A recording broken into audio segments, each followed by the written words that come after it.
Kumukulo na. Nilagay ko na ang tilapia at saka ang okra.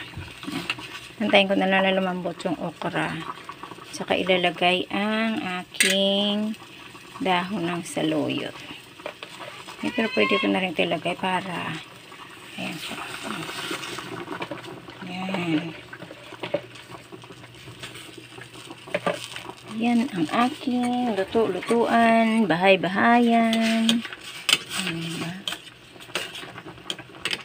Pero mga anak ko hindi naman masilang kahit ano kinakain naman nila yun. Basta makakain ng tao, nakakain din nila yun. Kumakain naman ng gulay yung mga yun. Yan. Diba? Ang bilis-bilis lang. May sabaw na naman ako. Masustansya pa kasi may gulay. May grand leafy beche. Yan isa.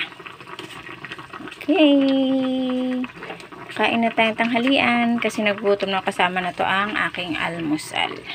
Bye-bye. See you on my next video. Love you all. God bless everyone. Bye.